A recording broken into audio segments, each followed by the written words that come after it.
صلی اللہ علی محمد صلی اللہ علی محمد۔ بسم اللہ الرحمن الرحیم۔ الحمد للہ وکفی وسلام علی عبادہ الذین اصطفی، اما بعد۔ اعوذ باللہ من الشیطان الرجیم، بسم اللہ الرحمن الرحیم۔ وذکر فإن الذکریٰ تنفع المؤمنین۔ وقال رسول اللہ صلی اللہ علیہ وسلم: المسلم من سلم المسلمون من لسانہ ویدہ، او کما قال علیہ الصلاۃ والسلام۔ سبحان ربک رب العزۃ عما یصفون وسلام علی المرسلین والحمد للہ رب العالمین۔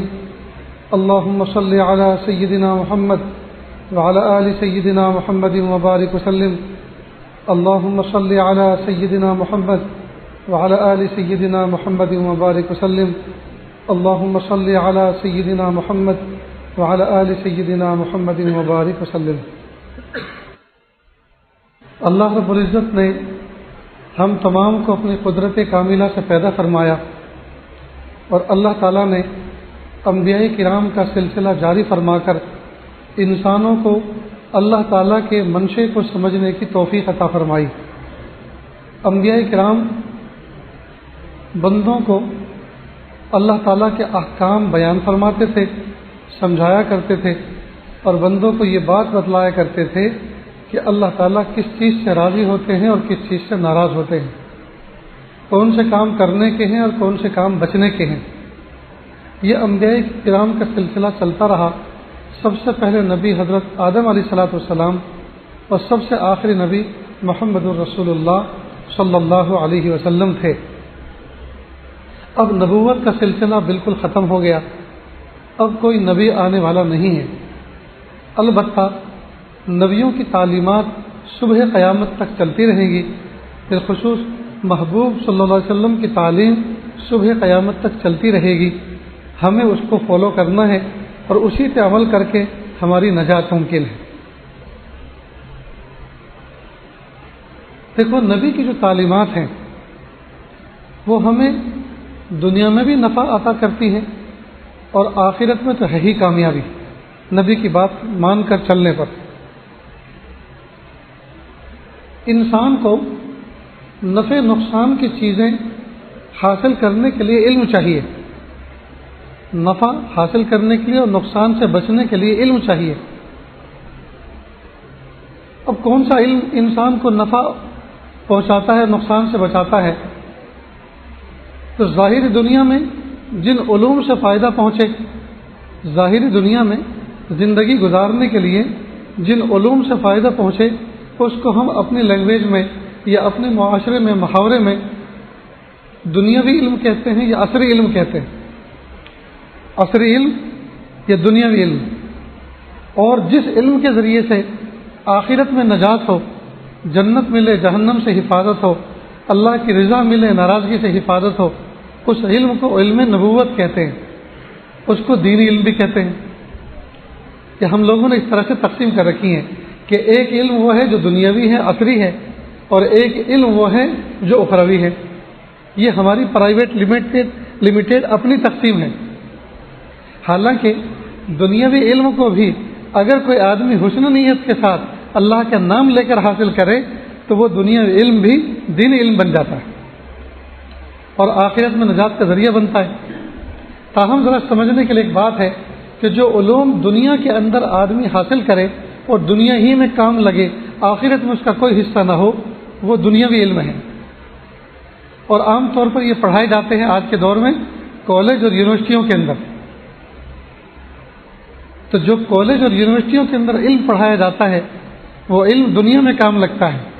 مکان بنانے کا علم، دوائیں بنانے کا علم، سواری بنانے کا علم، جی، ایگریکلچر، پیداوار کو بڑھانے کا علم، یا زمین کے اوپر اور آسمان کی چھت کے نیچے جو فنون ہے، جو آدمیوں کو کام لگتے ہیں اور مٹی کے بنے ہوئے جسم کو راحت پہنچاتے ہیں، وہ علوم دنیاوی ہیں۔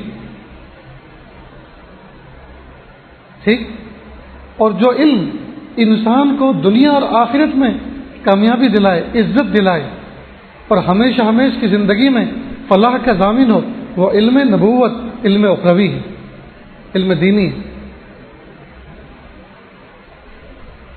ویسے ہر انسان کو اللہ رب العزت نے کسی چیز کی معلومات، کسی چیز کا علم حاصل کرنے کے لیے انسان کے جسم کے اندر 5 سینسر لگائے ہیں، جس کو حواس خمسہ ظاہرہ کہتے ہیں۔ انسان کے جسم کے اندر 5 احساسات ہیں، 5 حصے ہیں، ان کو حواس خمسہ ظاہرہ، خمسہ یعنی 5، ظاہرہ یعنی انسان کی باڈی کے اندر وہ کون کون سے ہیں؟ پورے جسم کے اندر اللہ پاک نے ایک صلاحیت رکھی ہے، جسم جب کسی چیز سے ٹکراتا ہے، ہاتھ ٹکرائے، ران ٹکرائے، پیٹھ ٹکرائے، پیٹ ٹکرائے، تو ایک علم آدمی کو حاصل ہوتا ہے کہ جس چیز سے میرا جسم چھوا ہے، جس چیز کو میرے جسم نے چھوا ہے، وہ چیز سخت ہے یا نرم، سرد ہے یا گرم۔ میرا ہاتھ ٹکرایا تو ہاتھ نے محسوس کیا کہ یہ چیز سخت ہے، میٹل ہے جی، اور کسی چیز سے ٹکرائے تو آدمی محسوس کرتا ہے، اپنے حواس ظاہرہ کے ذریعے سے محسوس کرتا ہے کہ یہ چیز کیا ہے۔ تو ایک اللہ پاک نے علم حاصل کرنے، معلومات حاصل کرنے کے لیے ایک چیز اللہ پاک نے پورے جسم کے اندر جی ایک چیز رکھی، اس کو قوت لامسہ کہتے ہیں۔ عربی میں لامسہ یعنی چھونے والی قوت، چھو کر علم حاصل کرنے والی قوت قوت لامسہ کہلاتی۔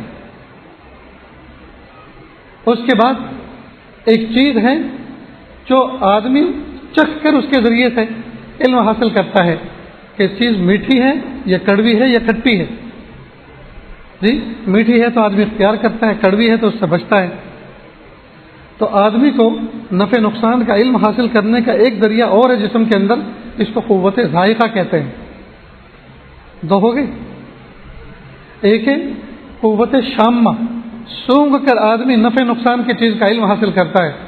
بدبو آ رہی ہے، مثال کے طور پہ محسوس کیا کہ پی وی سی کوئی جل رہی ہے، بھائی کوئی وائر جل رہا ہے، یا گھروں کے اندر سوئی گیس ہوتا ہے، رسوئی گیس ہوتا ہے جی، اس کی اسمیل ہوتی ہے، بدبو ہوتی ہے، ارے گیس کا سلنڈر لیکیج ہو رہا ہے، نکلو بھاگو یہاں سے۔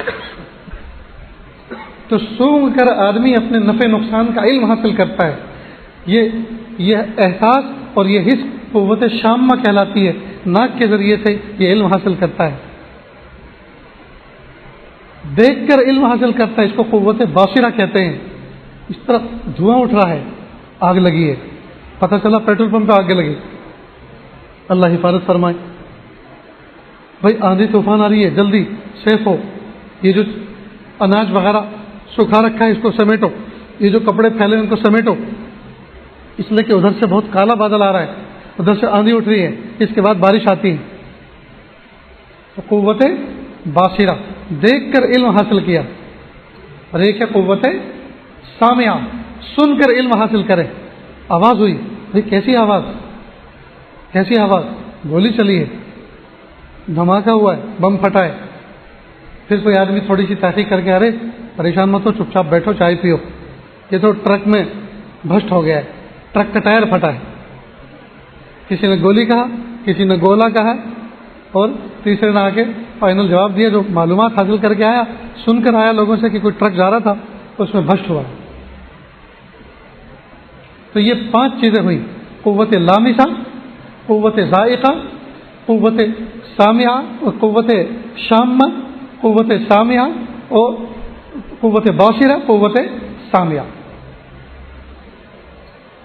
چھو کر کسی چیز کا علم حاصل کرنا، چکھ کر کسی چیز کا علم حاصل کرنا، سونگھ کر کسی چیز کا علم حاصل کرنا، دیکھ کر کسی چیز کا علم حاصل کرنا، سن کر کسی چیز کا علم حاصل کرنا، یہ حواس خمسہ ظاہرہ کہلاتے ہیں۔ اور ان چیزوں سے جو علم حاصل کرتا ہے، ان چیزوں پہ جو ججمنٹ اور نتیجہ نکلتا ہے، چھٹی حص، اس کو کہتے ہیں عقل۔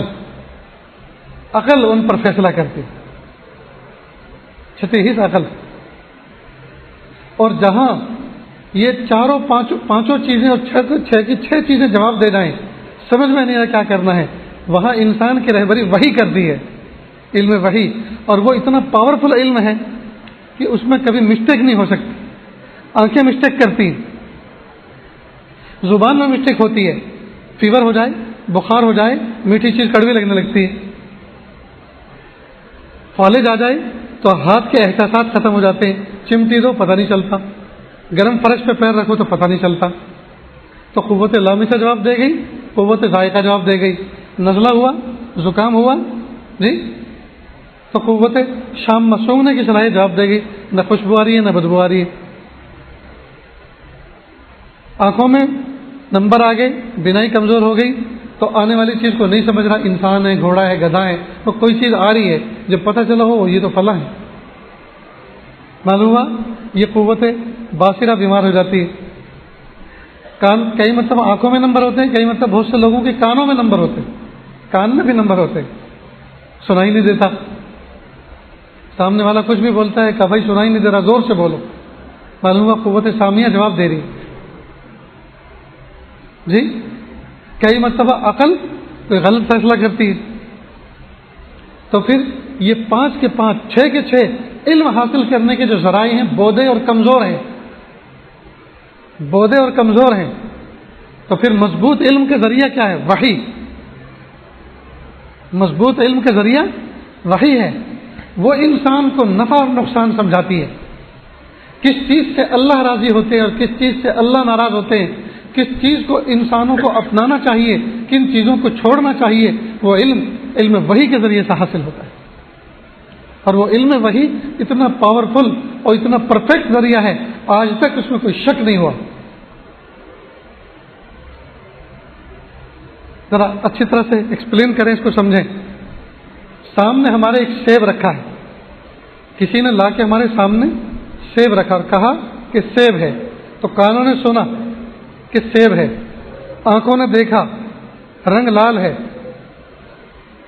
ہاتھوں نے اس کو چھوا سخت ہے جی، سخت ہے، ناک نے سونگا خوشبودار ہے جی، خوشبودار ہے،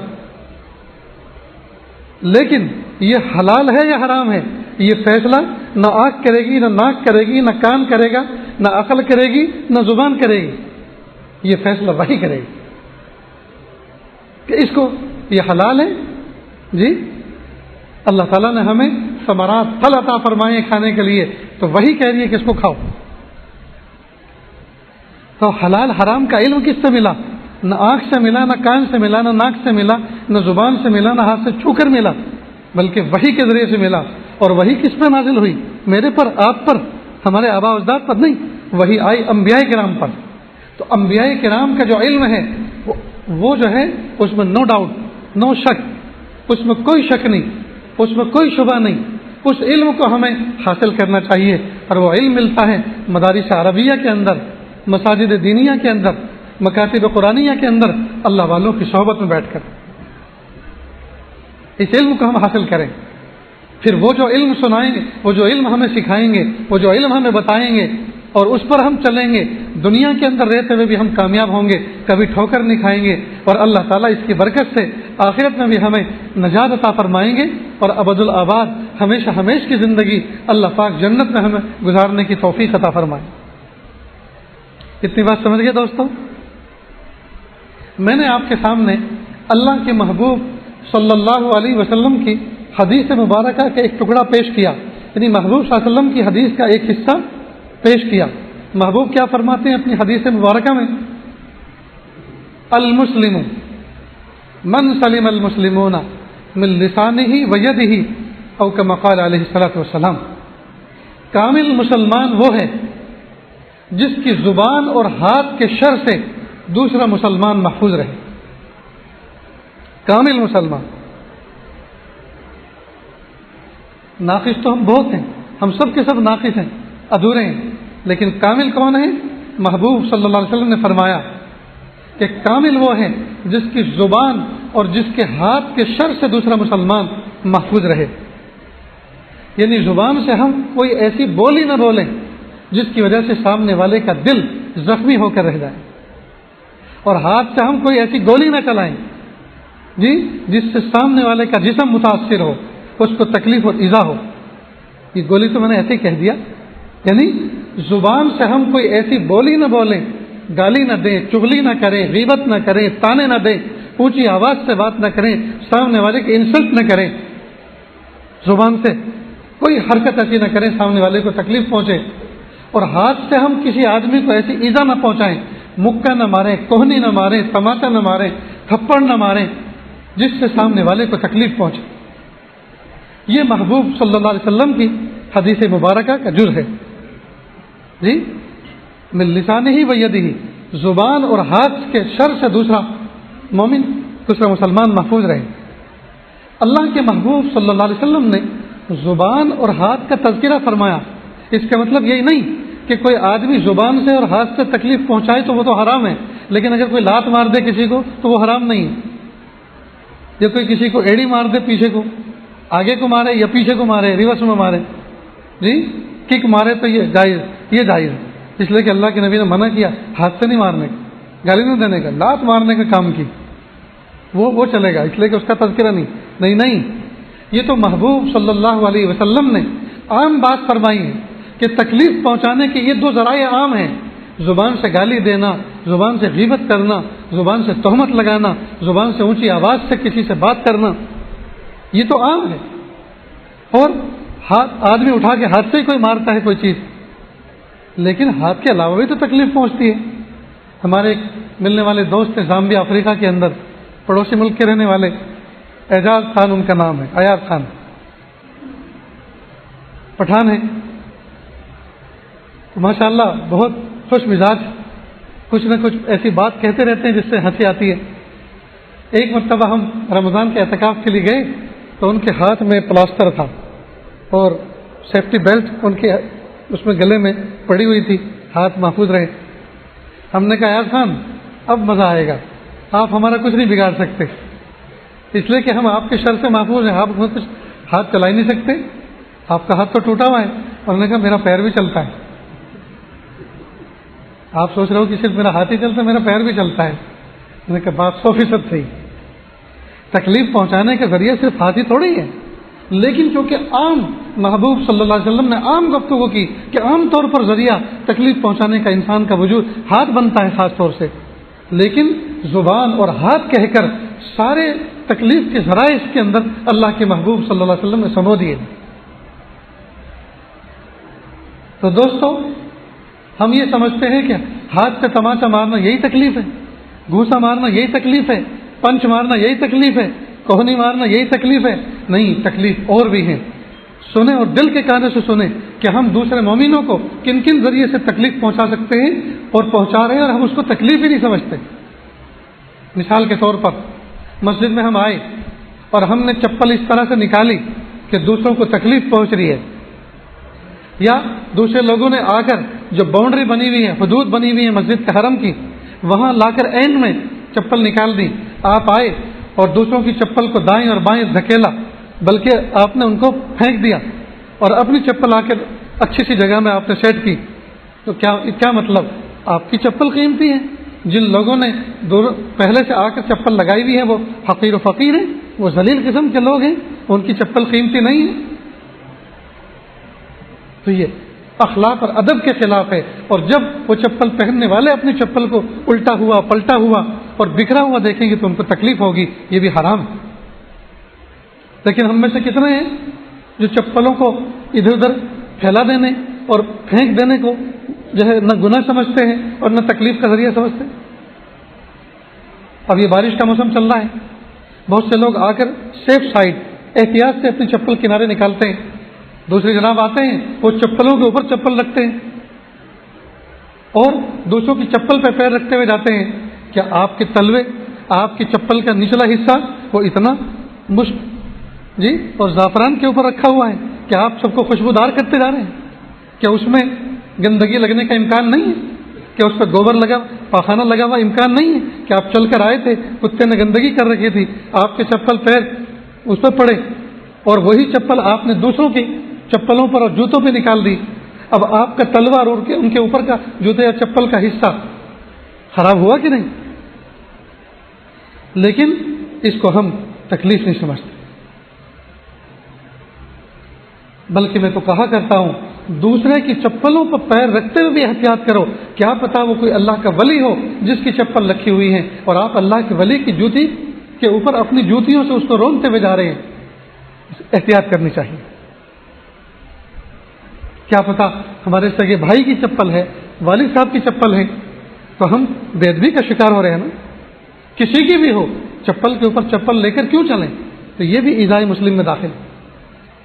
پبلک ٹوائلٹ ہوتی ہیں، مساجد کے کنارے پہ بنی ہوئی ہوتی ہیں، ریلوے اسٹیشنوں پر ہوتی ہیں، بس اڈوں پر ہوتی ہیں پبلک ٹوائلٹ، وہاں آپ اگر استنجا کریں، واش روم استعمال کریں تو آپ اتنا پانی بہا کر آئیں تاکہ اس کی بیڈ اسمیل، بدبو وہ بھی روانہ ہو جائے اور گندگی کے اثرات بھی روانہ ہو جائے۔ اب دوسرا کوئی بندہ انٹری لے آپ کے نکلنے کے بعد تو اس کو یہ محسوس نہیں ہونا چاہیے کہ یہ آدمی یوز کر کے گیا، بلکہ یہ سمجھنا چاہیے کہ یہ آدمی یوز کر کے نہیں گیا، شاید میرے لیے صاف کر کے تیار کر کے گیا۔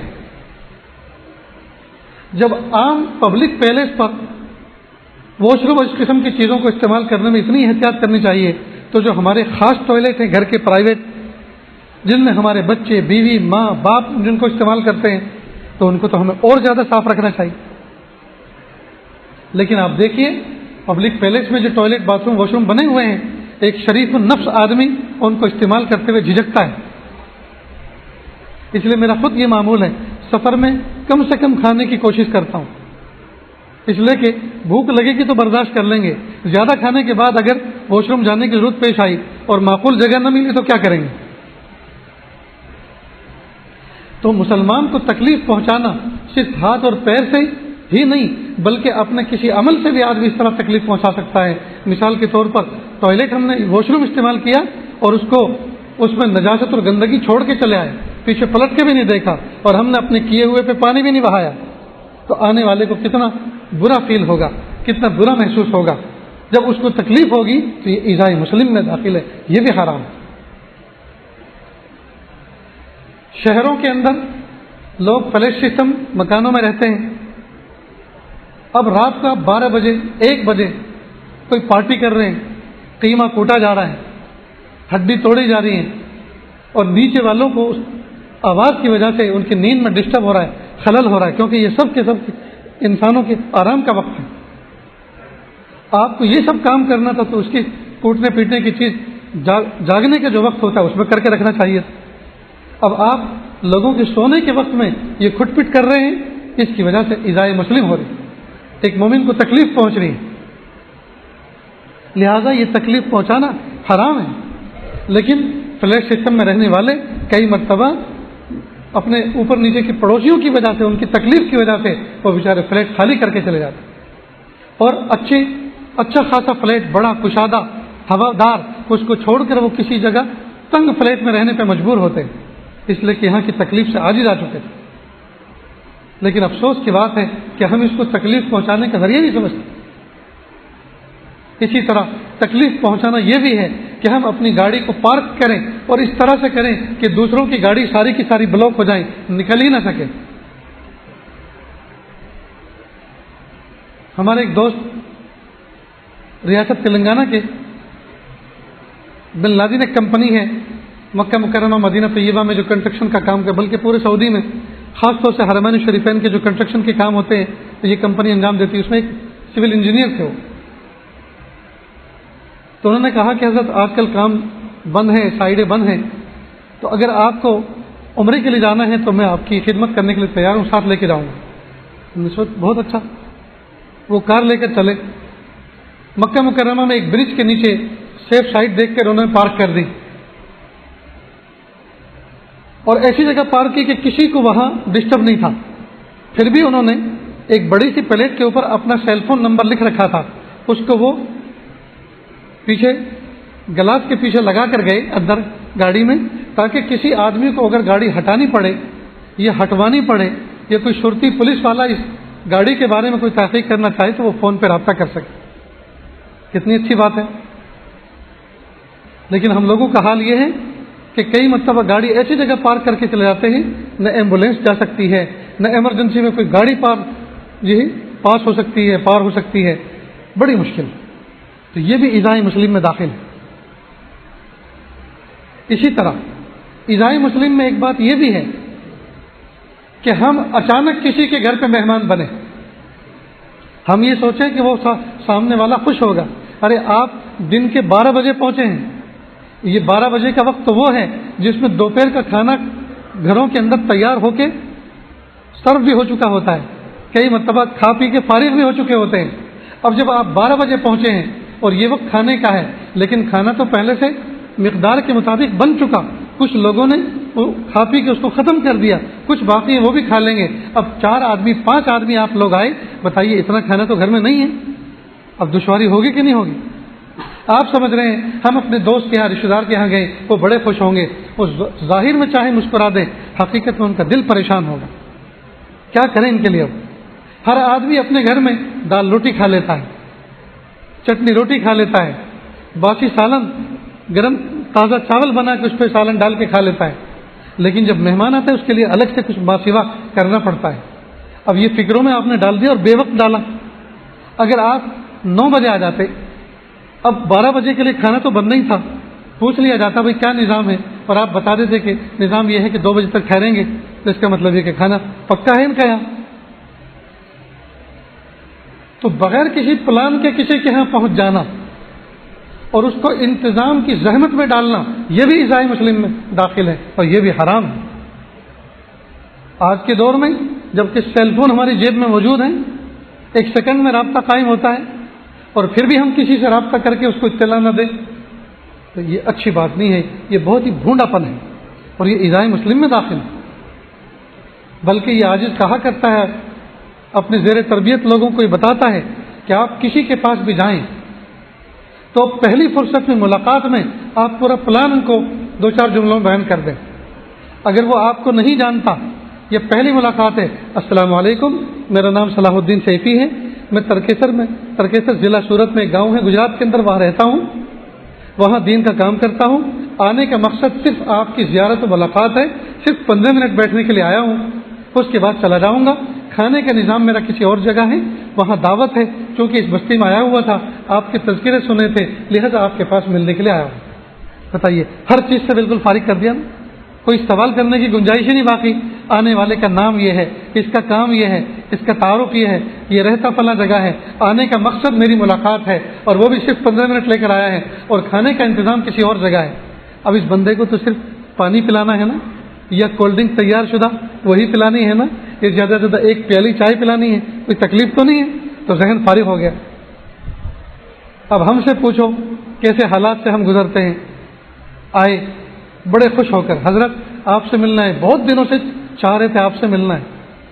بہت اچھا، کیا کرتے ہیں؟ جی کام کرتے ہیں. یہ تو ہمیں بھی پتا ہے آپ کوئی نہ کوئی کام کرتے ہو، لیکن کرتے کیا وہ تو بتاؤ. اب بتائیے، یہ کوئی جواب ہوا؟ کام کرتے ہیں. کہاں رہتے ہیں؟ احمد آباد میں. اب یہ جو ہم سوال پوچھ رہے ہیں، احمد آباد میں رہتے ہیں، کیا کرتے ہیں، اس کا مطلب سوال پہ سوال کرنے کا یہ ہے کہ اپنے بارے میں کچھ ذرا ڈیٹیل بتاؤ، تاکہ دل اور دماغ مطمئن ہو جائیں کہ آپ کون ہیں، کیا بلا ہیں، کیا تعارف ہے آپ کا. آ تو گئے ہو، جاؤ گے کب؟ اللہ اکبر کبیرہ. حضرت تھانوی رحمۃ اللہ علیہ، ان کے یہاں ایسی چھان پھٹک ہوتی تھی، واقعی ان کی جو صحبت پاتا تھا بندہ کندہ بن جاتا تھا، گولڈ بن جاتا تھا، اور وہ بھی 24 کیرٹ کا. نواب جمشید علی خان ایک بہت بڑے نواب تھے باغپت کے، انہوں نے خط لکھا، اور حضرت کا اصول یہ تھا کہ جوابی خط لکھو، پوسٹ کارڈ ہوتا تھا، ایک پہ اپنا مضمون، دوسرے پہ اپنا پتہ، تاکہ واپس ریٹرن آ سکے. حضرت کو لکھا، حضرت میں آپ کے پاس آنا چاہتا ہوں. پڑھا، فوراً جواب لکھا، کیوں آنا چاہتے ہو؟ مقصد واضح نہیں ہے، مقصد لکھ کے بھیجو. پھر خط لکھا جوابی، حضرت آپ کے پاس اصلاح کے لیے آنا چاہتا ہوں. کبھی بھی بات ادھوری ہے، اصلاح کے لیے آنا چاہتے ہو، رہو گے کہاں، کھاؤ گے کیا؟ یہ کوئی ہوٹل تو ہے نہیں، یہ کوئی سرائی تو ہے نہیں میری جگہ، میں خانقاہ میں بیٹھا ہوں، کھاؤ گے کیا، رہو گے کہاں؟ یہ کوئی ہوٹل نہیں ہے، واضح کرو. پھر خط بھیجا، حضرت میں آپ کے پاس اصلاح کے لیے آنا چاہتا ہوں. رہی بات کھانے پینے اور رہنے کی، تو میرے ساتھ میں چونکہ اللہ پاک نے مجھے خوشحال فیملی میں پیدا کیا ہے، ہم لوگ خاندانی نواب ہیں تو میرا خان سامہ کوک میرے ساتھ آئے گا، خیمہ میرے ساتھ ہوگا، فیملی کے افراد میرے ساتھ ہوں گے۔ سنا ہے ریلوے اسٹیشن کے پاس آپ کا ایک باغ ہے آم کا، ابھی تو سیزن بھی نہیں ہے، خالی پڑا ہے، ہم وہ خیمہ وہاں لگا لیں گے۔ جب آپ کہیں گے آپ کی مجلس میں مسجد میں آئیں گے، اور جب آپ فارغ کر دیں گے ہمیں بات سنا کر دین کی نصیحت کر کے، واپس آ کر اپنے خیمے میں رہیں گے۔ حضرت نے فرمایا الحمدللہ اب آپ ہمارے اوپر بوجھ بن کر نہیں آئیں گے، سارے انتظامات کے ساتھ آئیں گے، لہذا وقت کی اب کوئی تحدید نہیں، وقت کے بارے میں آپ نہیں پوچھتا کہ کتنا رہو گے، جتنا آپ کی مرضی رہ سکتے ہیں، کیونکہ آپ ہمارے اوپر بوجھ نہیں۔ میرے بھائیوں، سوچنے کی بات ہے، جس کو ہم نے بزرگ مانا، جس کو ہم نے اپنا پیر و مرشد مانا، جس کو ہم نے اپنا رہبر مانا، جس کو ہم نے اپنا استاد مانا، اس کو تو ہمیں راحت پہنچانی چاہیے، یہ تکلیف پہنچانی چاہیے۔ ڈاکٹر کے پاس جاتے ہیں، کبھی کسی ڈاکٹر سے یہ مطالبہ نہیں ہے جی آ گئے ہم، کھانا بھی بنواؤ، ناشتہ بھی کرواؤ، چائے بھی منگواؤ، آئس کریم بھی منگواؤ۔ وہ کبھی مطالبہ کرتے ہیں؟ نہیں کرتے، بلکہ انجیکشن چبھوتا ہے اور پیسے دے کے آتے ہیں۔ وہ انجیکشن چبھوتا ہے اور پیسے اس کو دے کر آتے ہیں اور اپنا محسن سمجھتے ہیں۔ تو جسم کو تھوڑی سی راحت کا انتظام جو کر دے اس کو اپنا اتنا بڑا محسن سمجھتے ہیں، اس کو فیس ادا کرتے ہیں، اس کو تھینک یو اور شکریہ ادا کرتے ہیں، اور جو ہماری دنیا اور آخرت کو کامیاب بنانے کی باتیں کرتا ہے ہم اس کو کوئی راحت پہنچانے کے سوال نہیں کرتے۔ کسی بھی وقت بھی اس کے گھر پہ پہنچ جائیں اور کسی بھی وقت بھی اس سے مطالبہ کرے ہمیں راحت دو، ہمیں آرام دو، ہرگز نہیں۔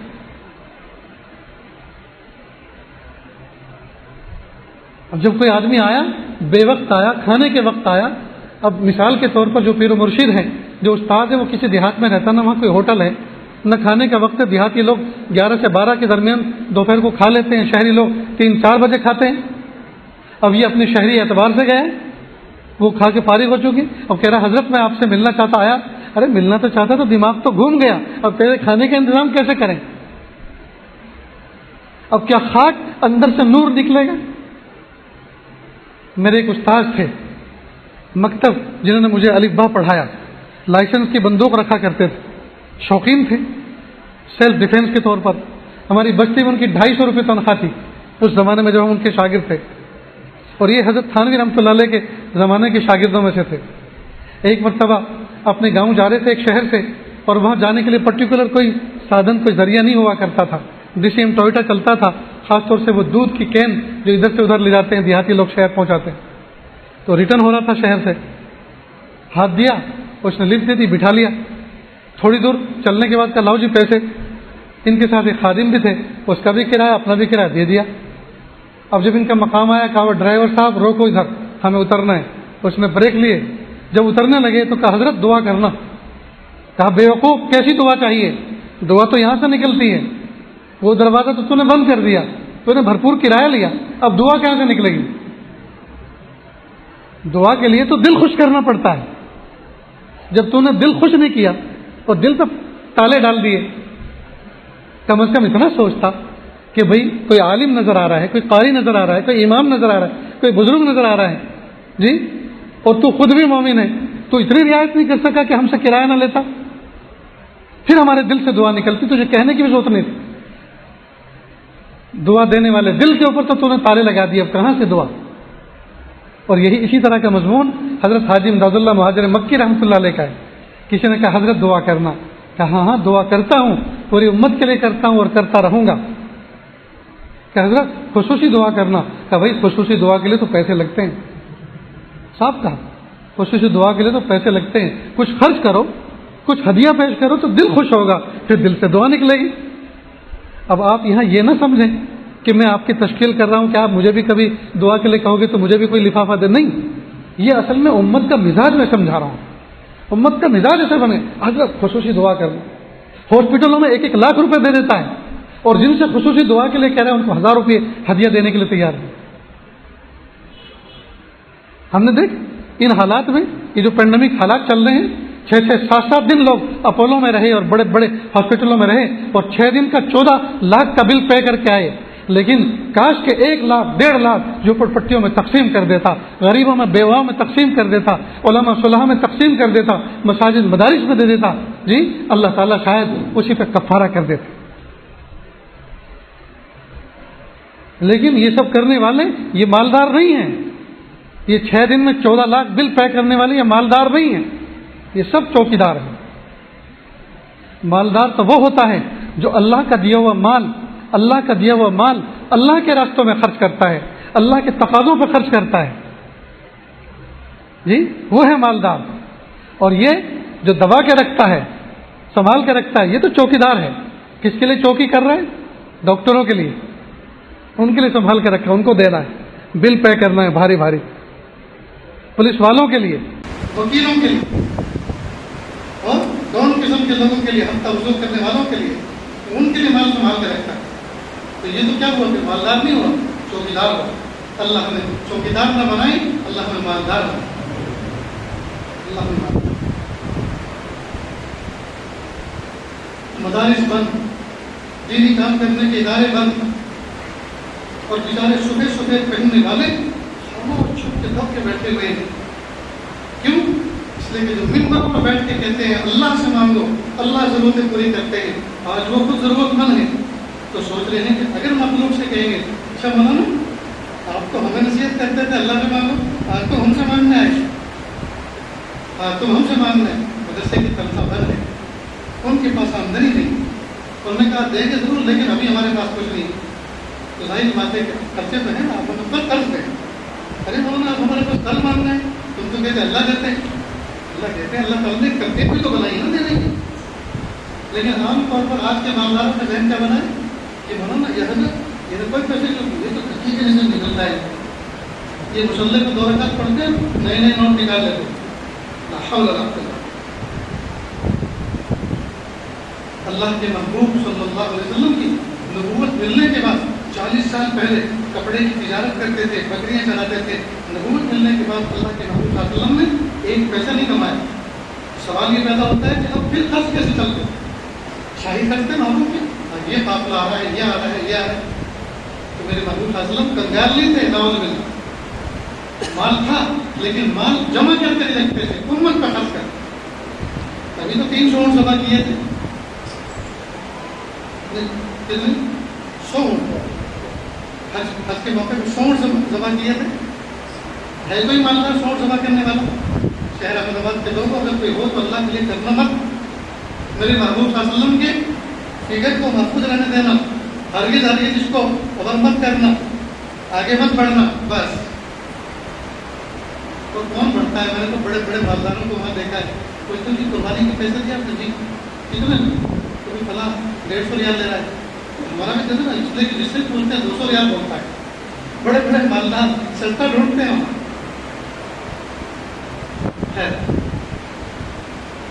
تو محبوب صلی اللہ علیہ وسلم کو جب نبوت ملی تو اب کمانے کا ثبوت نہیں، اور رات و دن صبح اور شام اللہ کے بندوں کو دین کی دعوت دینے اور دین کو سمجھانے کا کام کرے. خرچے کیسے پورے ہوتے تھے؟ پیارے صحابہ کرام کے مبارک ہدایہ اور تحفے ہوتے تھے. اور محبوب صلی اللہ علیہ وسلم ان سے سوال نہیں کرتے تھے، ان کے لیے نبوت اختیار نہیں کی تھی کہ اللہ تعالیٰ نے اسے نبوت دے دی تھی کہ بھیک مانگے. نعوذ باللہ. بہرحال ہمیں اپنا ہاتھ کھلا رکھنا چاہیے، ہمیں اپنا ہاتھ کھلا رکھنا چاہیے. ایک بہت بڑے عالم ہمارے ایک دوست کے پاس دبئی میں گئے، اور وہ عالم بہترین تربیت کرنے والے، خود بھی تربیت یافتہ اور کئی بزرگوں کے خلیفہ. جب مدرسے کے لیے وہ گئے تو انہوں نے کہا جی یہ 10,000 2,000 جتنے بھی تھے یہ درہم آپ کے مدرسے کے. اب وہ تربیت کرنے والے تھے اور کہا میں بھائی مدرسہ تو نام ہے دو دیوار کا، اس کو تو آپ دے رہے ہیں اتنی بڑی رقم، اور جس مدرسے کو لے کے چلنا ہے کیا میں کوئی سنتا ہوں؟ میں رزق نہیں کھاتا، میں نے اپنے آپ کو دین کے کاموں کے لیے فارغ نہیں کیا، میرے بچے وہ رزق نہیں کھاتے. آپ کو کیا سمجھتے ہیں ہمیں کہ ہمارے تقی کے نیچے سے نکلتا ہے، ہمارے مسلح کے نیچے سے نکلتا ہے؟ غلطی ہو گئی، اس طرف ذہن کبھی نہیں گیا. پھر کچھ ہدیہ پیش کیا، کہا اب ہوئی نا کوئی بات، میں تم سے بھیک نہیں مانگ رہا، میں تمہاری مینٹلٹی کو درست کر رہا ہوں، تمہاری ذہن کو درست کر رہا ہوں کہ ان علماء کرام کا اور یہ جو دین کے داعی ہیں ان کا خیال رکھا ہے. جتنا یہ دل اس کا فارغ رہے گا یہ اتنا زیادہ آپ کی طرف اللہ تعالیٰ سے مانگ کر آپ کی طرف متوجہ ہوں. یہ دوستو یہ جو بات میں نے کہی میرا اللہ گواہ ہے، میں باوجود آپ کے سامنے اس خانہ خدا میں بیٹھا ہوں، یہ صرف تربیت کے لیے میں نے بات کہی. یہ نہیں کہا کہ اس مجلس میں تو تم چلے جاؤ، اگلے مجلس میں تم جیب بھر کے لانا اور مجھ سے جب مسافہ کرو تو کچھ دے کے لانا. تو ویسے ہی ایسا بزی شیڈول والا ہوں کہ آپ لوگوں سے کہا کہ مجلس ہو چکی ہے، مسافہ ہو.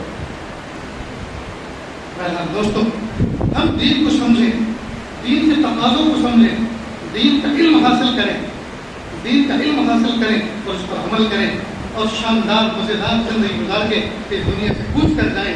یہ دنیا قیام گاہ نہیں ہے، یہ دنیا قبری گاہ نہیں ہے، یہ دنیا چراگاہ نہیں ہے جس کو ہم نے بنا رکھا ہے، چرنے کی جگہ نہیں ہے. یہ امتحان گاہ ہے. اس میں میرے اور آپ کا امتحان ہو رہا ہے، میرے اور آپ کے مال کا امتحان ہو رہا ہے، میرے اور آپ کی جان کا امتحان ہو رہا ہے جی. اور ہمیں اس امتحان میں کامیاب ہو کر اللہ کی رضا اور خوشنودی حاصل کرنی ہے، اللہ کو منہ دکھانا ہے جی. ہم دین کا کام کر کر کے، ہم اللہ تعالیٰ کے تقاضوں پر چل چل کر جی کر کر کے تھکے اور تھک تھک کے کریں. دنیا کام کی جگہ ہے، قبر آرام کی جگہ ہے، قبر آرام کی جگہ ہے اور جنت عیش کی جگہ ہے، جنت عیش کی جگہ ہے. ہم دنیا کو جنت بنانے کی کوشش کر رہے ہیں. خدا کی قسم، یہ دکھوں بھری دنیا ہے، یہ مکڑی کا جالا اور مچھر کا پر ہے، یہ دھوکے کا گھر ہے. یہاں کبھی ہم اس کو جنت بنا ہی نہیں سکتے. لہٰذا انرجی کو لاس نہ کریں. ہاں، نعمتیں اللہ کی استعمال کریں اور نعمتیں استعمال کر کے ان نعمتوں کے ذریعے سے ہم اللہ کا شکر ادا کریں اور ان نعمتوں کے ذریعے سے اللہ کا قرب حاصل کریں. اچھی گاڑی خریدیں، آرام سے گاڑی خریدیں جی، کمفرٹیبل گاڑی خریدیں، اچھا مکان بنائیں، اچھا اپنا بیڈ روم بنائیں، ڈیکوریٹ کریں تاکہ اپنے بیڈ روم میں دل لگے. ہم اپنے گھر میں جب بے چین رہیں گے تو چین کہاں حاصل کریں گے؟ بے چینی کی جگہوں پر. بس اسٹینڈ پہ جا کے بیٹھیں گے، ریلوے پلیٹ فارم پہ جا کے بیٹھیں گے، چوک پہ جا کے بیٹھیں گے جی، پر ریور پہ جا کے بیٹھیں گے اور وہاں جا کے حرام لذتیں حاصل کریں گے. کوئی ننگا آ رہا ہے، کوئی لونگا آ رہا ہے، کوئی لنگڑا آ رہا ہے، کوئی کیسا آ رہا ہے اور پھر ہے. تو یہ سب چیزیں پھر حرام لذت حاصل کریں گے. جب ہمارا بیڈ روم بہت اچھا ہوگا تو ہمارا دل یا تو بیڈ روم میں لگے گا یا پھر اللہ کے گھر مسجد میں لگے گا. بات سن رہی ہے دوستوں؟ تو ہم اللہ کی نعمتوں کو اللہ کا قرب حاصل کرنے کے لیے استعمال کریں، اس کا انکار نہیں. لیکن ہم یہ سوچیں کہ ہم لمبی زندگی یہاں گزاریں اور لمبا عیش کریں، نہیں. یہ تو ہر سی جگہ اللہ پاک نے سنگل انٹری ویزا سے بھیجا گزارا. ملٹیپل ویزا ہے نہیں کسی کا سوائے حضرت عیسیٰ علیہ السلام. سنگل ویزا، وہ بھی وزٹ ویزا جی. دائمی رہنے والا ویزا نہیں ہے، صرف وزٹ ویزا محدود ہے، لمیٹیڈ ہے. 40 سال، 50 سال، 60 سال کا ویزا ملا بس، اور پھر جانا ہے. اور جب جانا ہے تو واپس آنا نہیں. لہٰذا جو کچھ کرنا ہے دنیا میں رہ کے کر لیں، کر کر کے تھکیں اور تھک تھک کے کریں اور اللہ کی رضا پائیں، اللہ کی رضا پائیں. قیامت کے دن جب ہم اللہ کے محبوب صلی اللہ علیہ وسلم کے حوض کوثر پر جائیں تو دین کا کام کر کر کے اتنے تھکے ہوں چلنا مشکل ہو رہا. اور محبوب صلی اللہ علیہ وسلم کے جب حوض کوثر پہ پہنچے تو محبوب کے اوہ میرا امتی آ رہا ہے، میرا امتی آ رہا ہے، اٹھ کے سینے سے لگا لے. میرا امتی دین کا کام کر کر کے تھکا، تھک تھک کے کرا، ٹھوکریں کھائیں، میری راہ میں چلتا رہا بس ہوا جی. پھر اللہ کے محبوب صلی اللہ علیہ وسلم حوض کوثر کا جام ہمیں دیں، ہمارے ہاتھ ایسے کانپرے ہوں کہ ہم اس کو پکڑ نہ سکیں. محبوب صلی اللہ علیہ وسلم اپنے دست مبارک سے ہمارے ہاتھوں پہ لگائیں کہ لو پی لو، سرفراز کرائیں کہ جاؤ عرش کے سائے کے نیچے بیٹھ جاؤ جی. اب سب دیکھ لیا جائے گا. اللہ کی شان ہمیں عطا فرمائے. یہ کیا دوستوں ہم نے جانوروں کی زندگی اپنا رکھی. صبح اٹھتے ہیں جاب پہ اور شوق پہ اپنے آپ کو تھکاتے ہیں اور کھپاتے ہیں، شام کو تھک ہار کے پھر آتے ہیں، پھر پڑھ رہے کے سو جاتے ہیں، پھر صبح کو اٹھتے ہیں، پھر جاب پہ اور شوق پہ اور پھر تھک ہار کے آتے ہیں. مشینی زندگی. یہ ہمارا یہ باڈی، یہ مٹی کا بدن، یہ جو اللہ پاک نے مجھے رات کی صلاحیت اور جسم عطا فرمایا ہے، یہ پیسے کمانے کی مشین نہیں ہے. یہ تو اعمال کرنے کے لیے، یہ تو اللہ کے رضا حاصل کرنے کے لیے جی. پیسہ تو ایک چھوٹا سا جز ہے اس کا،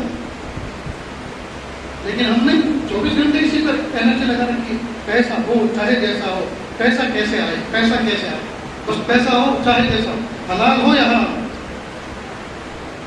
نہیں.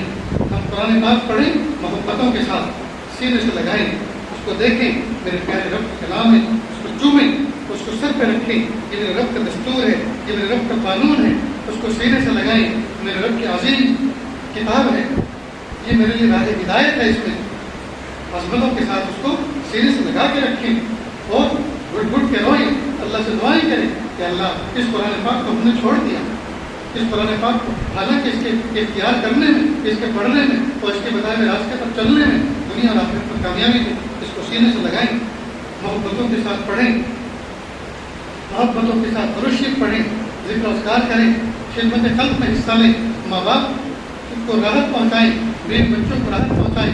آج ہمارے گھر جہنم کا نمونہ بنے، ماں باپ ہم سے خوش نہیں، ہماری بیوی جو ہماری خاطر اپنے گھر کو چھوڑ کر آئی ہے، آنگن کو چھوڑ کر آئی، بھائی بہنوں کو چھوڑ کر آئی، پیارے ماں باپ کو چھوڑ کر آئی، اپنے گھر کا آرام اور راحت چھوڑ کر آئی ہے، ہمارے ساتھ زندگی گزارنے کا عہد اس نے کیا ہے، ارادہ کیا ہے، ہمیشہ ہمیں ساتھ میں رہنا ہے، یعنی اب تب سے نکاح کیا تب سے لے کر اب دنیا میں رہنا اور آخرت میں بھی کے ساتھ رہنا ہے، جو اتنے بڑے معاملے پر ہمارے ساتھ رہ رہی ہیں، لیکن افسوس کی بات ہے کہ وہ ہم سے خوش نہیں، اس لیے کہ ہم اس کو خوش کرتے ہیں، ہم تو یہ سمجھتے ہیں بس ایک ہی کام کے لیے بیوی ہمارے پاس ہے، مہینے 15 دن جب بھی ہمیں ضرورت آئے جیسے چاہیں اس کو یوز کریں اور بس چھوڑ دیں، یہ کوئی جانور نہیں ہے جس کو ہم نے خرید کے اپنے گھر میں باندھ رکھا ہے، یہ کسی کی ماں کی آنکھوں کی ٹھنڈک ہے، کسی باپ کا دل کا ٹکڑا ہے، کسی بھائی بہنوں کی عزت و ناموس ہے، اور یہ اللہ کی بندی حضور پاک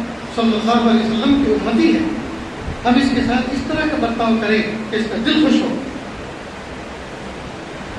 تو غرض یہ کہ دوستو ہم پیر کے ناخن سے لے کے سر کے بال تک اللہ رب العزت کی تعلیمات اور اللہ رب العزت نے محبوب صلی اللہ علیہ وسلم کے ذریعے سے جو ہمیں دین اور شریعت ہم تک پہنچایا ہے، ہم اس پر عمل کریں، اس کو سیکھیں، اس علم کو سیکھیں، علماء سے مل کر ان کی صحبتوں کو اٹینڈ کر کے اور علماء اور بزرگان کرام اور بزرگان دین کے ساتھ دوستی کر کے رابطے قائم کر کے جی اس کو سیکھیں، اس پر عمل کریں، انشاءاللہ اللہ تعالیٰ دنیا اور آخرت پر ہمیں کامیاب فرمائیں گے۔ اللہ تعالیٰ کے رسول سے زیادہ عمل کی توفیق عطا فرمائے۔ وآخر دعوانا ان الحمدللہ رب العالمین۔ دعا کریں۔ بسم اللہ الرحمن الرحیم، الحمدللہ رب العالمین، الرحمن الرحیم، مالک یوم الدین، ایاک نعبد و ایاک نستعین، اهدنا الصراط المستقیم، صراط الذین انعمت علیہم غیر المغضوب علیہم ولا الضالین، آمین یا رب العالمین۔ پیارے اللہ، ہم ظاہر میں آپ کے بندے، حقیقت میں نہایت گندے، اللہ ہمارے دلوں کی گندگی کو دور فرما، ہمیں اپنی بندگی کا سلیقہ عطا فرما، شرمندگی والے کاموں سے ہماری حفاظت فرما، برے دن سے، بری بات سے، بری رات سے، برے انجام سے ہماری حفاظت فرما، سوء خاتمہ سے ہماری حفاظت فرما۔ اللہ جی، یہ ہاتھ اٹھائے جانے کے قابل نہیں اور یہ زبان کچھ سوال کرنے کے قابل نہیں، آپ سے نہ مانگے تو کس سے مانگیں، آپ سے سوال نہ کریں تو کس سے سوال کریں۔ ایک کمزور، ایک قوی کے دروازے پر، ایک سائل، ایک سخی کے دروازے پر، ایک محتاج غنی کے دروازے پر حاضر ہے۔ میرے پیارے اللہ، ہم آپ سے بھیک مانگتے ہیں ہدایت کی، اللہ ہم سب کو ہدایت عطا فرما۔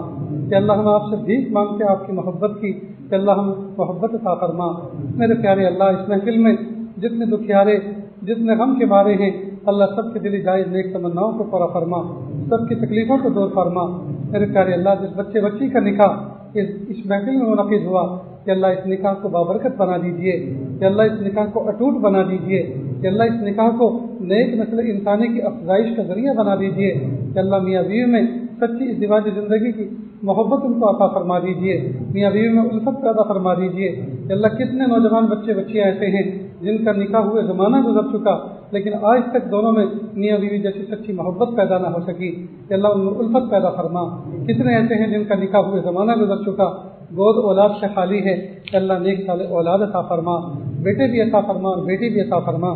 میرے پیارے اللہ، کتنے جوان بچے اور بچیاں گھروں میں بیٹھے ہوئے ہیں، کہ اللہ ان کے ماں باپ کو کوئی مناسب رشتے نہیں مل رہے، کہ اللہ مناسب رشتے عطا فرما۔ رب کریم، اس مسجد کو بنا رہی نور بنا کے قبول فرما، کہ اللہ اس محفل کی انعقاد کرنے والے اور کوشش کرنے والوں پر کہ اللہ خصوصی رحمت نازل فرما، برکت عطا فرما۔ میرے پیارے اللہ، اس محفل میں نہ جانے کتنے دکھیارے اور نہ جانے کتنے غم کے مارے بیٹھے ہوئے ہیں، آپ سب کے دل کی دھڑکنوں سے، ارادوں سے اور مرادوں سے واقف ہیں، کہ اللہ سب کے دلی جائز نیک تمناؤں کو پورا فرما۔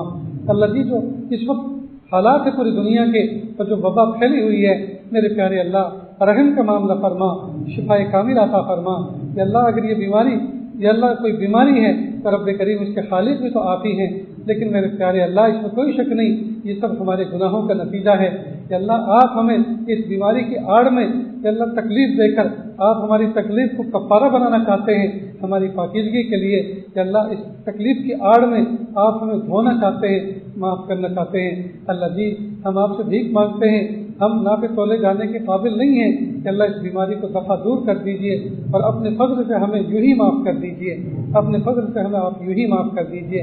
کہ اللہ مدارس کھول دیجئے، مکاتب کھول دیجئے، کہ اللہ خانقاہیں کھول دیجئے اور کھلے دلے انداز سے دین کا کام کرنے کی توفیق عطا فرما۔ میرے پیارے اللہ حرمین شریفین کی حفاظت فرما، مساجد اسلامیہ، مدارس دینیہ، مکاتب قرآنیہ کی حفاظت فرما۔ اقامت دین کے لیے جتنے افراد کوشش کر رہے ہیں کہ اللہ سب کی کوششوں کو قبول فرما۔ رب کریم جو مانگا عطا فرما، جو مانگنے سے رہ گیا وہ بھی عطا فرما۔ اللہ جی مانگنا نہیں آتا، بن مانگے عطا فرما، مانگنے کا ڈھنگ اور سلیقہ عطا فرما۔ صلی اللہ تعالی علیہ خیر خلقہ محمد و آلہ و اصحابہ اجمعین برحمتک یا ارحم الراحمین۔